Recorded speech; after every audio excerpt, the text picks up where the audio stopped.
Thank you. Today I will make a different speech, because since I'm not a local, I'm not an Argentinian, I'm an Argentinian Jumeiree. I will say something completely different. All the people here, they are very smart, as you can see. You are future leaders as well. Some of them are actual leaders. And I would like to talk about how you can do things that you never imagined you can do. I will speak about my life, okay? Depending the faces I see, if I see they are interested, I will speak more. If otherwise, I will change the subject, okay? So the thing here is, I had a very nice life when I was a kid. I was different. They wanted to take me out of the school because of different things. But I wanted to be normal. I wanted to be a football player like every kid, you know? Go Messi! I'm Maradona. I'm the alguacil from my family.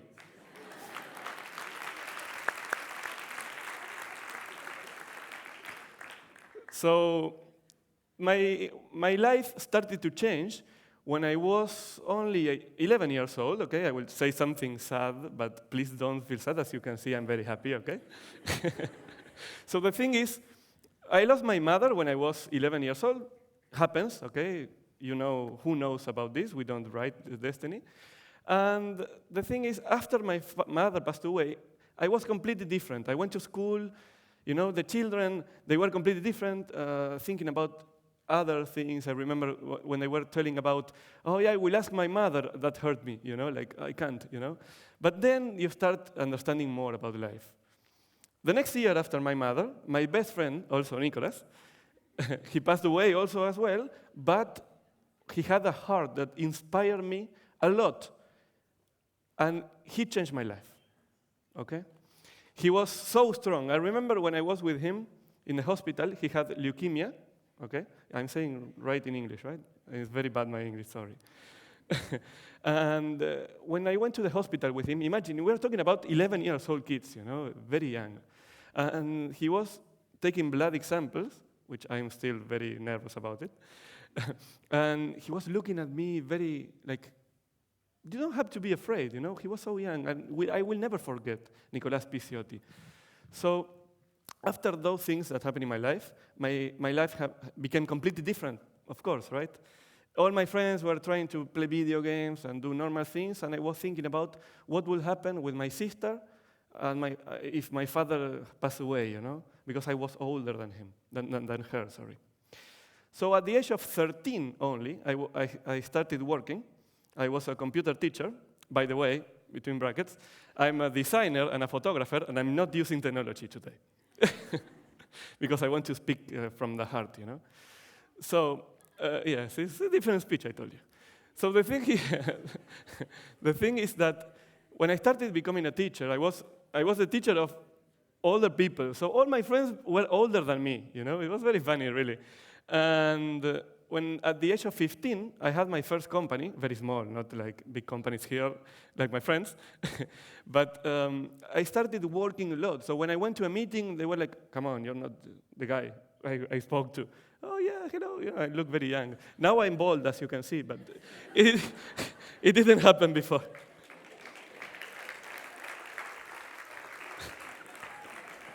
Improvising, you know? So I will return back to my life, okay? We left everything when I was 15. I started working a lot, workaholic. I didn't go to school. I didn't care. I was sleeping in the class. My mathematics teacher can now say that I was very bad in mathematics.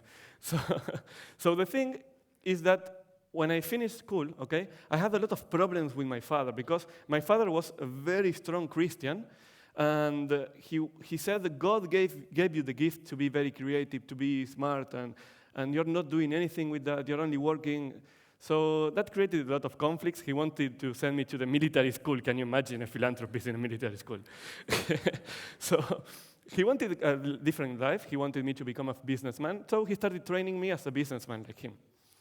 Well, then when I was maybe 18, I wanted to do a change, but I didn't know how. I am completely sure that it happens to most of you. That's what I will talk now, okay? So I started studying politics in the university.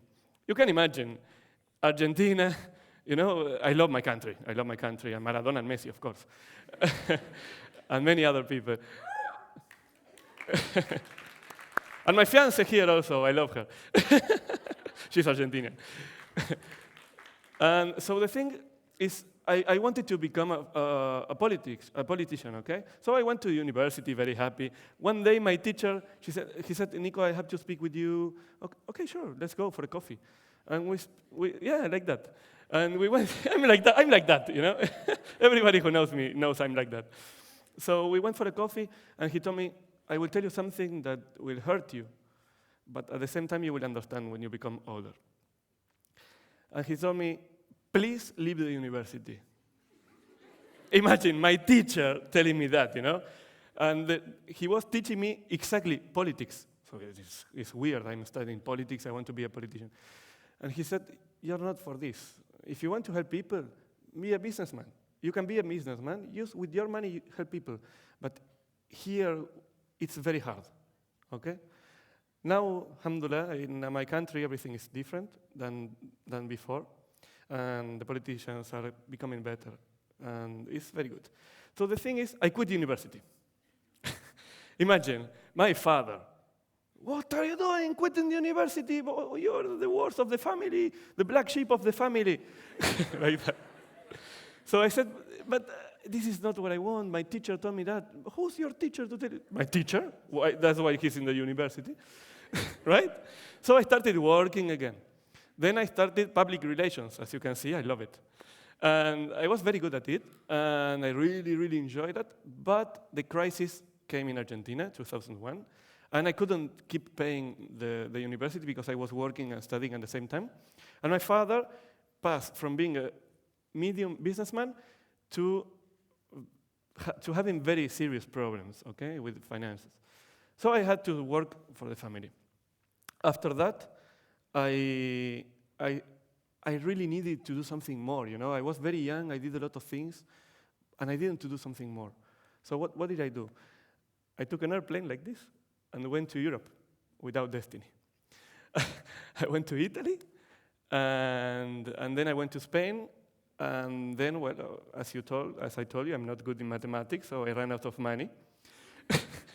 And I had no money to eat, really, no money to eat. So, since I was a designer in that moment, I took my computer in my bag, I was very young, going to restaurants, telling them, please, give me food for 1 week, and I will make a website for you. And they said, Haras, if you don't have money, you're not a good designer, right? So I said, but no, really, I will do it. Well, the thing is, nothing happened, so I started trying to find a job, anything, cleaning windows, I didn't care. I wanted to eat, that's basic needs, and I didn't want to ask my father because I knew he was in trouble. So I said, I will not go back to Argentina. I will stay here and I will try to do something. Sorry, government, I work illegally in Spain. So I started working in a store. I became very good friends. They are like my family now. And I started to have a lot of shops. I had 3 shops at the same time. As you can see, I love working. And I started to earn a lot of money. Until my sister called me, Nico, we had a situation, Houston, we have a problem. And she said, you have to come back. Our father is very ill. He needs you. Okay, I quit everything, Haras, and I went back to Argentina. This is how my life started to change. Now you will understand everything. Why I'm here, why I'm Argentinian Jumeiree. I had to lie my father. I'm very bad lying, okay? But in that case, I had to do my best because my father, he had a very strong cancer, metastasis and stuff, you know, many bad things. And he had a very strong personality, so he didn't accept what he had. He said, I will beat it. He was a bull, you know, very strong, mashallah. And I remember that I had to lie to him, no, father, you will be fine, you will be fine. And I came back from Spain to make the legal stuff, because I work illegally. And I told him, okay, I will stay with you to help you with the chemotherapy and all that. So I stayed with him 6 months until the day he passed away. So the thing here is, one good thing happened, which was a friend of mine who told me, oh, connecting Facebook, you know? I said, no, Facebook is not good. I want more high five, which was another thing. I'm making free advertising. I need money now. So I told them, oh, but Facebook, please enter Facebook. So I had a lot of free time, you can imagine. Taking care of a person who is ill, maybe many of you will understand, especially the older one. It requires a lot of time, so I didn't have time to work or do anything, right? So I started to get online a lot, okay? I started a lot getting online. And I started becoming new friends. And since I love horses, I started being in groups for horses in Facebook, and I met people from this country without knowing even what Mecca was. Imagine, I didn't know anything about this culture before, but when I was a kid, I was drawing mosques, so nobody knows.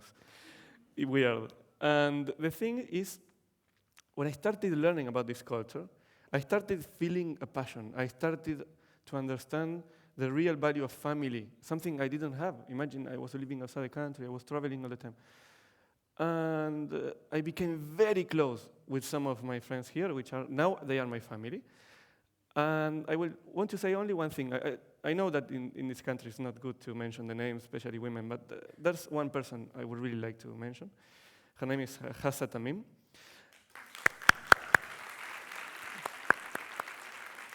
She's my sister, like Hassa Sultan as well. Oh, I did say your name, sorry. So when my father passed away, she was very young, you know. She was only 16 years old. And she told me, you may have lost your father, but you earned a family in Dubai. Imagine that.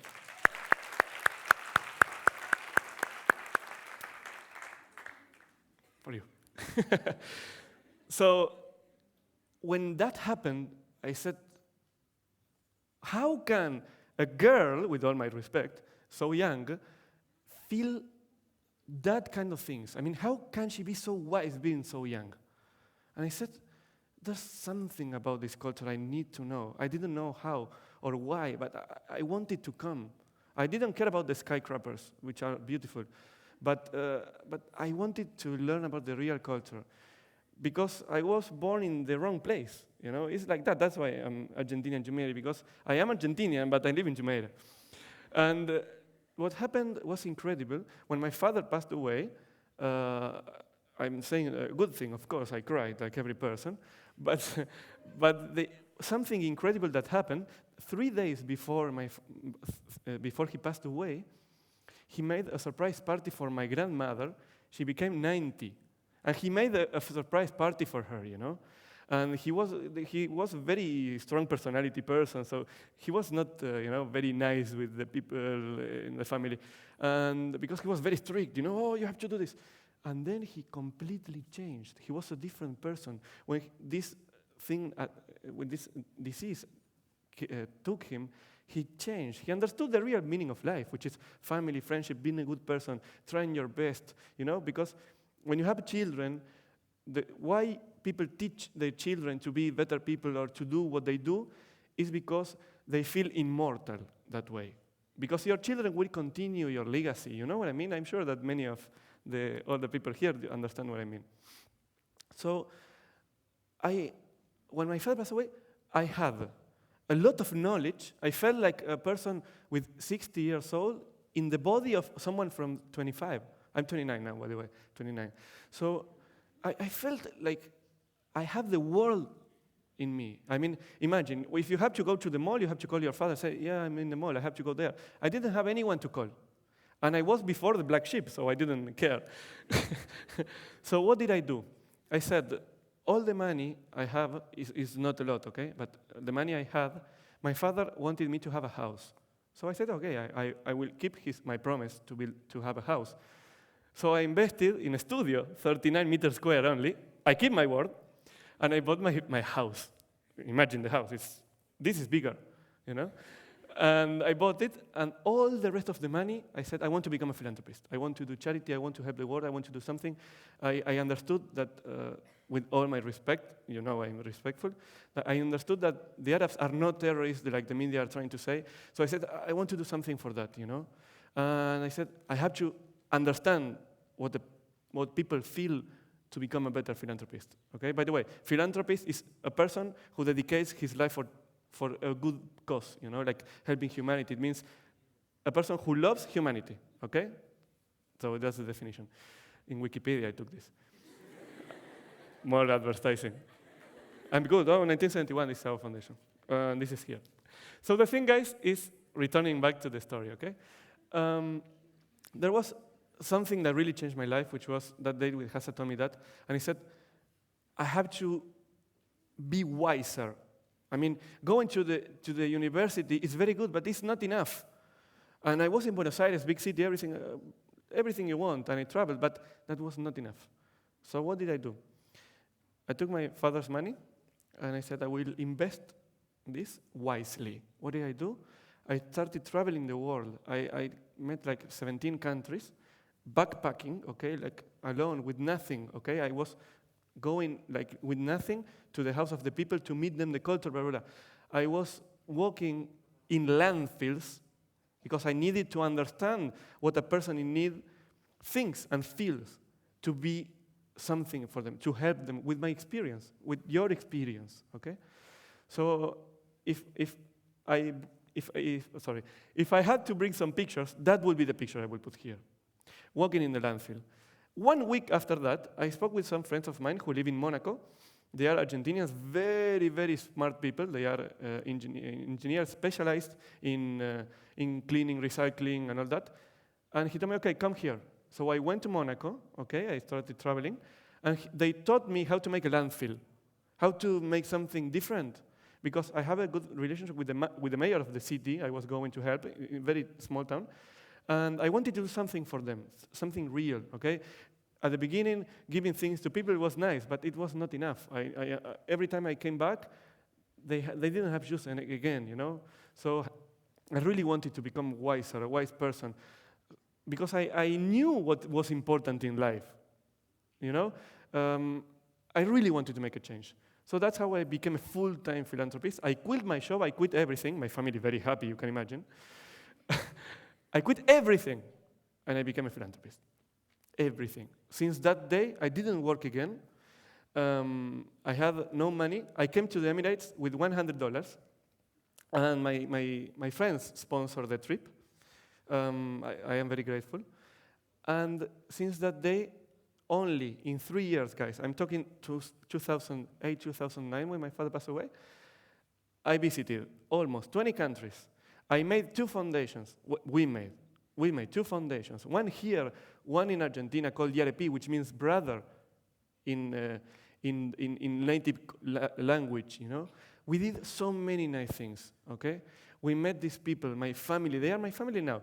I am living with them in the house with a local family. So that's how I started to understand this culture. That's how I started to create projects for you. I never received anything. I don't care, okay? My life is an open book. That's why I didn't bring anything here, because I want you to find in internet. If you are interested in change in your life, in doing something different, you have to do something about it, okay? If I give you everything like this, you will not do anything. So if you want to learn more, I will be very happy to help every person. You don't need money. I mean, look at me. This is who I am. I have nothing more than this. And thank you.